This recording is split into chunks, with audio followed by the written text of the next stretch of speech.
मेरे सभी बच्चों, समझो, विद्या वाद विवाद के लिए नहीं है और न ही दूसरों को नीचा दिखाने के लिए है। लेकिन कभी कभी ज्ञान के अभिमान में लोग इस बात को भूल जाते हैं और दूसरों का अपमान कर बैठते हैं। याद रखिए, शास्त्रों का ज्ञान समस्याओं के समाधान में प्रयोग होना चाहिए, शास्त्र बना कर हिंसा करने के लिए नहीं।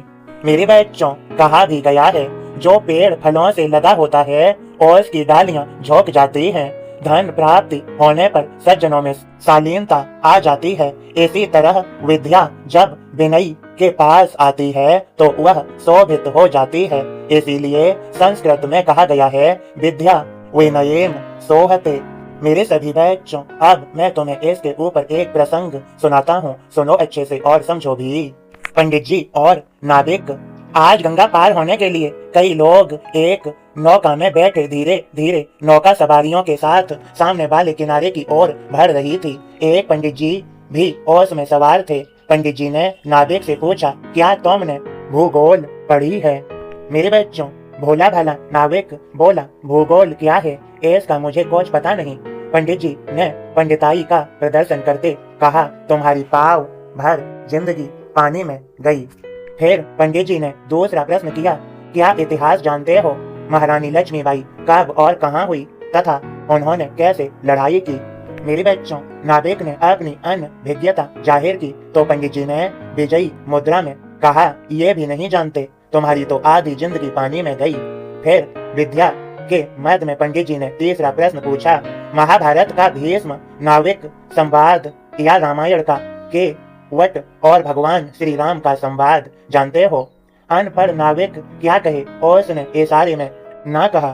तब पंडित जी मुस्कुराते हुए बोले, तुम्हारी तो पौनी जिंदगी पानी में गई। तभी अचानक गंगा में प्रवाह तीव्र होने लगा। नाविक ने सभी को तूफान की चेतावनी दी और पंडित जी से पूछा, नौका तो तूफान में डूब सकती है, क्या आपको तैरना आता है? पंडित जी घबराहट में बोले, मुझे तो तैरना बैरना नहीं आता। नाविक ने स्थिति भांपते हुए कहा, तब तो समझो आपकी पूरी जिंदगी पानी में गई। कुछ ही देर में नौका पलट गई और पंडित जी बह गए।